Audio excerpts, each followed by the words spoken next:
This video is sponsored by FanHome. Hello everyone, Matt from Model Minutes here, and welcome back to the workbench for another unboxing. Today it is the Hawker Hurricane Mk.IIb in 1/32nd scale from Revell. So join me as I take a look inside the box and see what this kit is like.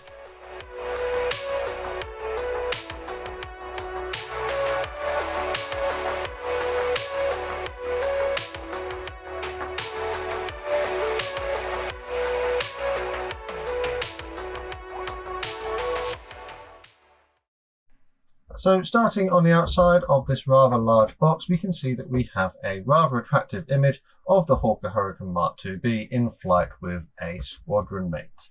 Over here on the left hand side, it tells us it's a level 5 skill difficulty, but let's face it, the Revell skill levels don't really mean a great deal.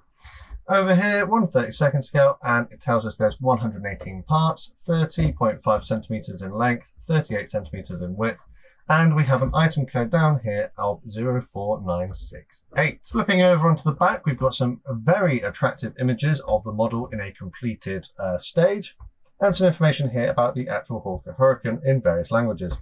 Moving on down, we have some Revell paint color callouts which are suggested for this kit, and then over here on the right hand side we have a little bit more information, particularly health and safety information about the kit. The long edges don't feature particularly too much information, pretty much the same as was on the front. And the short edges again feature the same information that we've already covered. You'll be able to notice on this end that the box is already open. And this was actually how the kit came to me. The seal here had already been torn off. I don't know if that was inadvertent or if someone's been inside the box, but yeah, the box was already open. Additionally, the box being quite large feels a little bit flimsy. I feel like if this was at the bottom of your pile, your stash pile, it wouldn't be able to hold up the weight of the rest of the boxes. It doesn't feel particularly thick. But anyways, let's have a look inside the box and see what we have got. So whilst I go ahead and get all of these bags open so I can show you what's inside, let's hear quickly from the sponsor of this video. If you like large-scale models, then you'll enjoy the latest release from FanHome. FanHome have recently introduced their new multi-part model series featuring the iconic 1967 Eleanor Mustang, as made famous in the movie Gone in 60 Seconds. As it's a subscription model, each month you'll receive packages direct to your home containing partwork magazines and model parts. The magazines are in full colour and feature a wealth of information on the movie, history and information on the car, as well as the easy to follow step-by-step instructions to build your own 1/8 scale replica. The parts are all moulded in high quality die-cast metal or plastic and come with a screw-based assembly method. When complete, your Eleanor Mustang will be 58 centimeters long, feature opening doors, working front and rear lights, and a plethora of accurate scale details. To find out how to get your hands on your own 1967 Eleanor Mustang, take a look at the link in the description. Thanks to FanHome for sponsoring this video. Now back to the Hurricane. So as usual, we're going to start off with the instructions, and these are printed in full colour in an A4 glossy booklet. On the front, we've got an image of the completed model with some information down the bottom. Turn over to the first page, we have some tips on how to construct your model, and then a key to the various symbols that you will encounter during the build. Turning over the page, we've got our paint colour callouts. I'm not a fan of the way that Revell do this. They assign a new letter to the paint colour. The paint colour already has a number, so the addition of another letter to then highlight it is convoluted. And then up here you can see that we also have to mix certain colours together to get colours that we want, even though other manufacturers do automatically make colours which would be suitable. For example, here I believe that's a interior cockpit green, and there are loads of manufacturers out there who already make interior cockpit greens, so making up a cockpit green with 3 different colours seems a bit of hard work. So we should have 2 sprues there, wing parts, another couple of sprues. There we go, so quite a few sprues to be looking at in a minute. So instruction wise then, as you can see, everything is laid out in a logical, methodical way with extra information such as having to drill out some holes over here. The steps aren't too cluttered either, so we start off by assembling our cockpit details, which seems to be quite a lot of them, to be brutally honest. There seems to be some smaller parts which need to be painted and then added in. And we're at stage 20 now, and we're only just coming down to the control panel, which looks like it has a transfer for. And then we get into adding all of this inside of our fuselage halves. It's worth pointing out that we do have a bit of an engine representation, but not an actual engine as such. So we install our cockpit inside the fuselage halves. We add our engine cowling, our cockpit canopy. These are the components for the landing gear bay. We have a fairly realistic representation of a landing light to be added into the leading edge of the wing. We then assemble our wing components, add in the various parts on the wings to make it a Mk.IIb with the extra machine guns, add our fuselage to our wings, add the lower parts underneath on the fuselage. This is interesting because I'm pretty sure that they've included a part here which can represent a Sea Hurricane, but obviously we don't need that one, we just need the regular one. We do have to remove a small amount of material here to make sure that we install the correct tail wheel piece. Then we have our air intakes and radiators. So here we've got an option, a nice option to either have the flaps in a raised or lowered configuration. And there are two different kinds of engine exhaust included, so make sure you pick the right one for the aircraft that you're doing. And we get to our alternative canopy option, so we can either have it closed or open. So it looks like it said remove the temporarily attached canopy. I presume that was for painting purposes. We have different choices of rear view mirrors, and we can add our propeller and the final detail parts to the kit. And then we have our painting instructions. So yeah, not too cluttered, 83 steps, relatively easy to follow. Painting instructions then. So on these two pages, we have a Hurricane Mk.IIb of 79 Squadron in Fairwood Common, South Wales, July 1941. In the brown and green with Sky Type S undersides. A fairly typical Hurricane Mark II or an early war Hurricane paint scheme.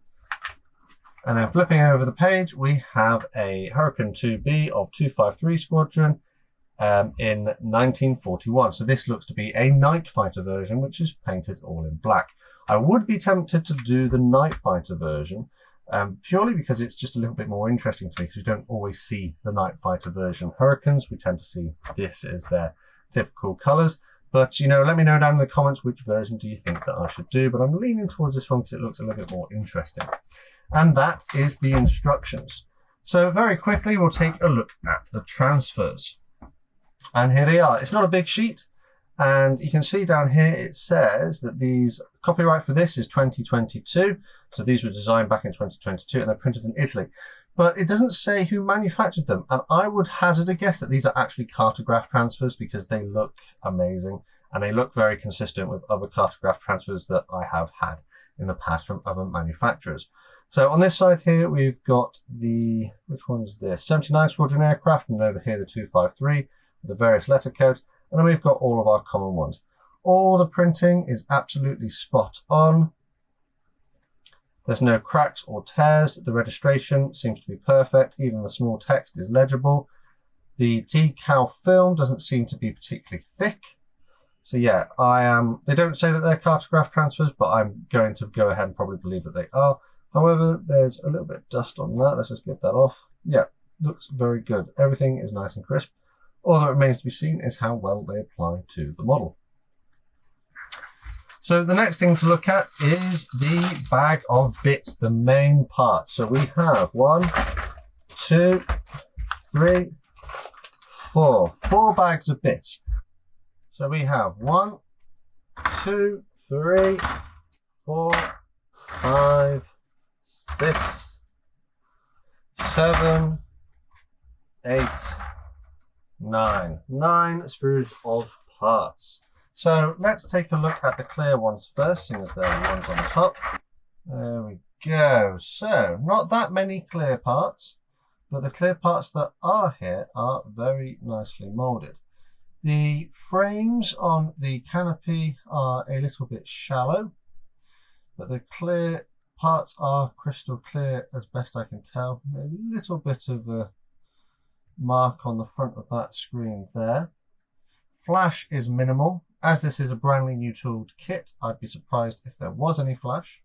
But yeah, the details are a little bit shallow. But when you come to mask these, shouldn't really have any big issues to do so. So yeah, clear parts look to be quite good, but there aren't that many of them. So moving on to the next sprue then, let's look at a fuselage part. So these are molded in a light grey plastic, slightly olivey grey. And the plastic feels to be quite dense. It's not got much give in it. And it is a little bit greasy. There feels like there is a bit of mold release on there. So just be aware of that when you come to paint. It'll probably need a wash and possibly a primer coat. So fuselage half then, we can see we've got some nice details on here, the sort of stressed skin over the framework, and we have some rivet detail, and the details that are present are raised and recessed as appropriate. Turning over to the inside then, we've got some ejector pin marks which are quite shallow, a little bit of dirt in a few places, but the cockpit detail here, there isn't any because we have our own cockpit detail parts for that. So let's look at the other one. Probably worth noting that the attachment points here, the gates I think they're called, they are a little bit large but easily manageable, I think, with a bit of sanding. Looking at the wings then, so we have an upper part and a lower part. And we have our molded recesses for our ejectors for the spent casings. Details seem to be okay. There are some rivet details on there, which you can see in the right light. And then coming over here, we have the correct details for the gun bays on the wings. Nothing on the inside, however, there is a copyright date of 2022, but naturally we know that despite the fact this was designed in 2022, it was only released in 2023. It's nice that they've put their copyright stamp on the inside rather than on the outside though, because they've put it on the outside before, which is very annoying. Other wing part then, same sort of deal. It's good to see that the ejector pin marks are all on the inside and not on the outside, so we don't have to do any work to hide them. Exactly the same kind of deal. Raised and recessed details with no flash. Moving on to the small frame of parts then, we have our spinner, which is incredibly smooth. We have, what are these? These look like gun barrels, but potentially these are 20mm barrels here. For a C version. We have our extra 303 Browning machine guns for the wings, engine radiators or radiator intakes, underside of the aircraft and vents there. Details again to be they're alright. Ejector pin marks on the inside of these parts here which might need cleaning up. But yeah, not too bad. So this sprue then, we've got our rather large propeller, some wheels. Details on those are okay. Landing gear, control column, various small parts. Moulding is quite crisp. And details are quite good as well. Flipping over to the other side, pretty much the same deal. So on this sprue, we've got our cockpit frames, as they were, sort of the internal bracing parts, our engine sort of representation, engine exhausts, and the tail surfaces here. So this is our underside of the fuselage. This is the one I need for this kit. I think there should be another one on the other frame, which we'll have a look at in a minute. We've got control panel here. Details on that are fairly good. But I think there was a decal for that as well, which I'll use when I come to build this one. And then coming on down, we can see the details on this are relatively good. Quite crisply molded parts on this one. So let's look at the final frame of parts. We've got our flap components and internal landing gear bays, and this is the seat here. So we've also got our rudder, a bit more of the tail surfaces, a bit of the lower side of the aircraft, And you can see here, this is the other low part of the aircraft that I was talking about, and it's got a hook recess for a Sea Hurricane version. So you can build a Sea Hurricane out of this kit if you wanted to, or potentially Revell are planning on doing a Sea Hurricane version of it at some point in the future. So that is it. A generally pretty nice looking model on the whole. And we'll just recap what we had. So we had 1, 2, 3, 4, 5, 6, 7, 8, 9 screws. 8 of which are molded in a olivey grey plastic. It's quite dense, but it's a little bit greasy, so it might need a wash. And then the clear parts are generally quite good, but the details are a little shallow for my liking. We have a absolutely beautiful set of transfers, which I believe are probably printed by Cartograph, but it's not indicated to the best of my knowledge anywhere, or made reference to that they are. A good set of instructions, but with some annoying points, such as those colour callouts, but generally fairly easy to follow. All of which comes contained within a rather attractive box, which might be a little bit oversized for what actually has inside of it. There seems to be a lot of empty space, and the frames could have gone in a smaller box to stop them from rocking around in there, but hey, that's the path that Revell have chosen to go down. So let's talk a little bit about the history of this kit. Well, there isn't really that much history to it because it was designed in 2022 and released in 2023. So this is the first version of the kit since it has been manufactured. It's brand new, straight off the shelf. And what sort of price could you be looking at paying for this? Well, on the Revell website, they've got this retailing for €47.99 in euros, which would be about £45 here in the UK. I was fortunate enough to get this slightly cheaper at £39.99, so just a touch under £40. Which seems, yeah, it's about right for what we're getting inside the kit, but I do have some reservations. So let's focus on the positive stuff to start with. The transfers are fantastic, the instructions are easy to follow, and those parts are lovely and crisp. They definitely show that they are a recent tooling. For a 1/32 scale kit, I do find the details to be a little bit simplified, perhaps. Maybe we've been spoilt by other companies recently who have created more detailed models in smaller scales, but they just seem a little bit simplified for my liking. Particularly that engine component. In 1/32 scale, I would be expecting to have a fully detailed engine, or, you know, a bit more than just a representation of the engine exhausts and the front of the nose. Down here on the front of the box, it tells us we've got 118 parts in the kit. So level 5, the skill levels, I don't think they've actually got it on here, but they used to have it as if it was over 100 and something parts, and it would be a skill level 5 because it's gone off the number of parts to make the skill level. It doesn't make it any more difficult. There could be a kit which only has 50 parts, which would be more difficult to build due to the nature of the kit. But anyway, going off on a tangent there. 118 parts isn't that many for a large scale kit such as this. If we look at the 1/48 scale, so this is smaller than the Hurricane I've just reviewed, we can see on the side here that this one has 149 parts.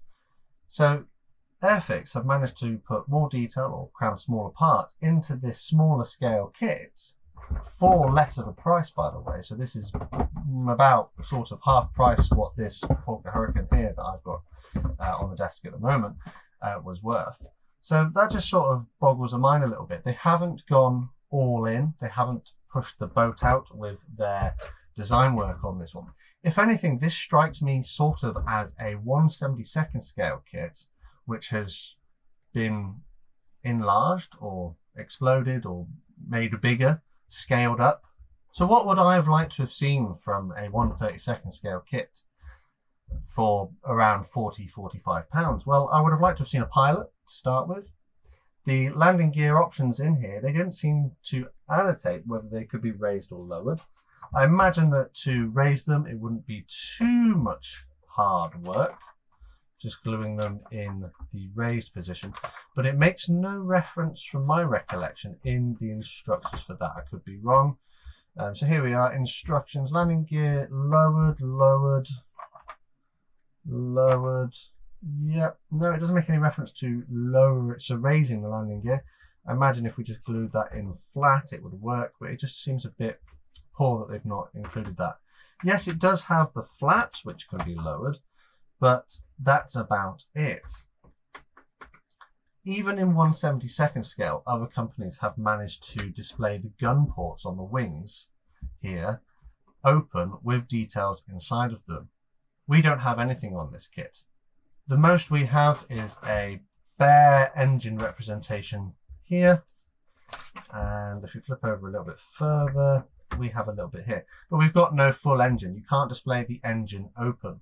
Yes, you can display the cockpit open and closed if you wanted to. The details inside the cockpit do seem to be all right, but that's where I feel they've paid most of the attention, is to the cockpit details. Additionally, I know they don't have to include these, but maybe some photo etch or even some canopy masks for the clear parts would have been a nice addition to make it a little bit easier for painting. I feel as though Revell haven't gone too adventurous with this kit. I feel like they've played it a bit safe, and like I said, it feels like it's a 1/72nd scale model, but just in a larger scale. If you like to scratch build and stuff, then this would be perfect because you can cut out your gun bays and display them in open position. But I just feel like Revell haven't done as much as they could have done with this kit, which is a little bit disappointing. But for the price of about £40, maybe if it was a bit cheaper, personally, I feel that would be a better deal. But anyways, let me know down in the comments what you thought of my review and if my assessment of this kit was fair. As always, a quick shout out to my channel members and patrons for the extra support they give the channel. Thanks to these guys on screen. And I'd like to take this opportunity to welcome our newest member, Keith, who joins us on YouTube as a channel member. Welcome to the club. To find out more about how you can get involved and join these people on screen, take a look at the links in the description. If you're new here and you'd like to see more modelling content like this, make sure you subscribe with notifications on. And if you enjoyed this one, dropping a like would be greatly appreciated. Once again, thanks to FanHome for sponsoring this video. And finally, the last thing to say is a massive thank you to you for watching, and I'll see you on the workbench again next time.